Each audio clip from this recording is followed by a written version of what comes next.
उत्तर प्रदेश के मुख्यमंत्री योगी आदित्यनाथ का सिंगापुर दौरा राज्य के लिए निवेश और औद्योगिक विकास की दिशा में एक बड़ा कदम माना जा रहा है, जहां उन्होंने लगातार 2 दिनों तक निवेशकों और शीर्ष नेतृत्व से मुलाकात की और करीब 1 लाख करोड़ के निवेश प्रस्ताव हासिल किए, जिनमें से लगभग 60,000 करोड़ के MOU पहले ही साइन हो चुके हैं। इसी दौरान उन्होंने और कुछ क्या कहा है, आइए जानते हैं। आदरणीय प्रधानमंत्री श्री नरेंद्र मोदी जी के विजनरी लीडरशिप में भारत ने पिछले 11 वर्षों के अंदर समग्र विकास के जिन क्षेत्रों में प्रगति की है, विकास की उन्हीं संभावनाओं को उत्तर प्रदेश के अंदर स्थापित करने के पिछले 8.5-9 वर्ष के अंदर उन प्रयासों को आगे बढ़ाने के क्रम में उत्तर प्रदेश ने इंफ्रास्ट्रक्चर एंड लॉजिस्टिक में, सर्विस सेक्टर में, वेलफेयर के सेक्टर में काफ़ी अच्छी दिशा में एक प्रगति को आगे बढ़ाया है। और मुझे प्रसन्नता है इस बात को कि जो भारत की भी और प्रदेश की भी इमेज आज दुनिया के अंदर बहुत सकारात्मक रूप से लोग देख रहे हैं।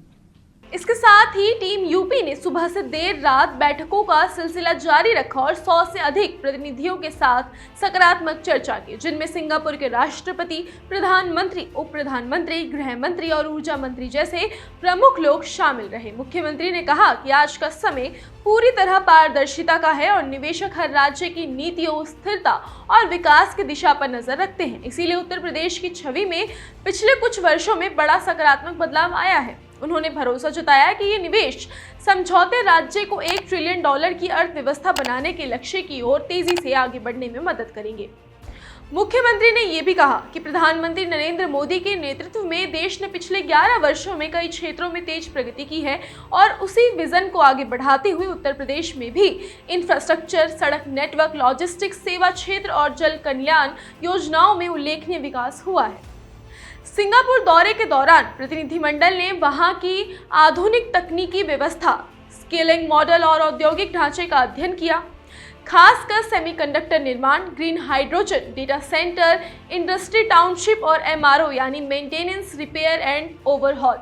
जैसे क्षेत्रों में सहयोग की संभावनाओं पर विस्तार से चर्चा हुई। विशेष रूप से नोएडा इंटरनेशनल एयरपोर्ट जेवर के पास MRO सुविधा विकसित करने की संभावना पर बात हुई है, जिससे भारत में ही विमानों की मरम्मत और तकनीकी सेवाएं उपलब्ध हो सकेंगी और देश की विदेशी निर्भरता कम होगी। आपको बता दें कि मुख्यमंत्री ने बताया कि कई कंपनियां पहले से ही उत्तर प्रदेश और भारत में निवेश कर रही हैं और सिंगापुर के बिजनेस समुदाय के साथ भी सकारात्मक बातचीत हुई है।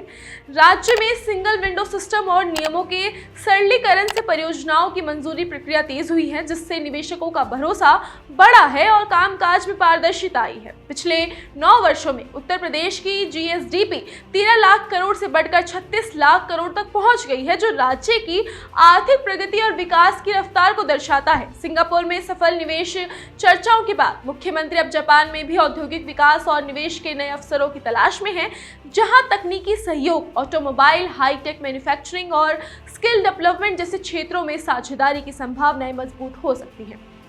इन अंतर्राष्ट्रीय दौरों का उद्देश्य उत्तर प्रदेश को वैश्विक निवेश का प्रमुख केंद्र बनाना, युवाओं के लिए अधिक रोजगार के अवसर पैदा करना और राज्य को $1 ट्रिलियन की अर्थव्यवस्था बनाने के लक्ष्य की ओर तेजी से आगे बढ़ाना है।